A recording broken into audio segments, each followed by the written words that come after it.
Namaskaram everybody. My name is Sumetha Rao,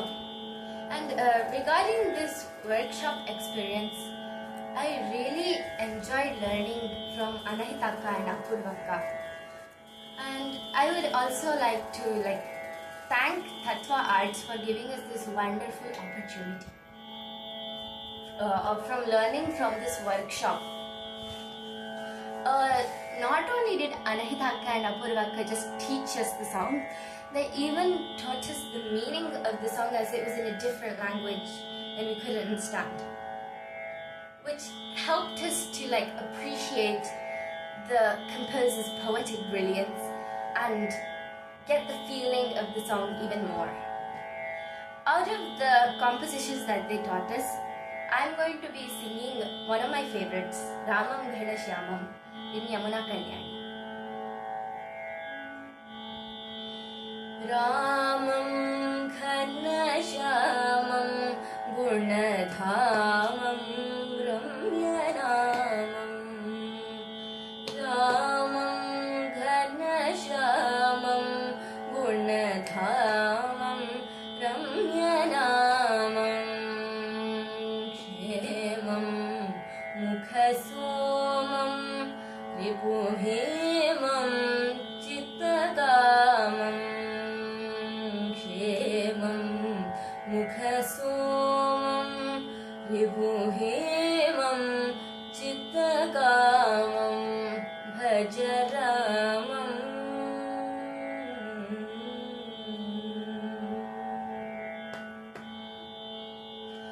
Dhiram Merudhiram Sukumaram Atmasaram Dhiram Merudhiram Sukumaram Atmasaram Shuram Sarvadharam Sadvicharam Shubhakaram Shuram Sarvadharam Sadvicharam Shubhakaram Bhajaramam Ghanashyamam Gunadhamam Ramyaramam Dhyanam Chidalinam Shrudevanam Dayastanam Dhyanam Chidalinam Shrudevanam Dayastanam Jnanam Suyapanam Karmahinam Shrutinunam Jnanam Suyapanam Karmahinam Shrutinunam Bhajaramam Ghanashyamam Gunadhamam Ramyaramam Vedam Vedagitam Nijabodham Vishwadirtham Vedam Vedagitam Nijabodham Vishwadirtham Modam Dashanadam Suvinodam Redupadam Modam Dashanadam Suvinodam Redupadam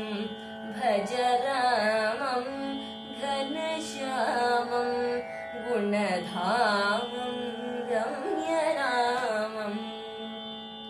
Shrisham Srinivasam Mandahasam Chedvilasam Shesham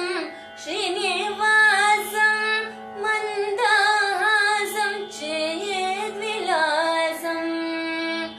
Pasham Chiddakasham Achyutesham Bhayanasham Pasham Chiddakasham Achyutesham Bhayanasham Bhajaramam धामं रम्यनामं क्षेमं मुखसोमं रिपुभीमं चित्तकामं भज रामम्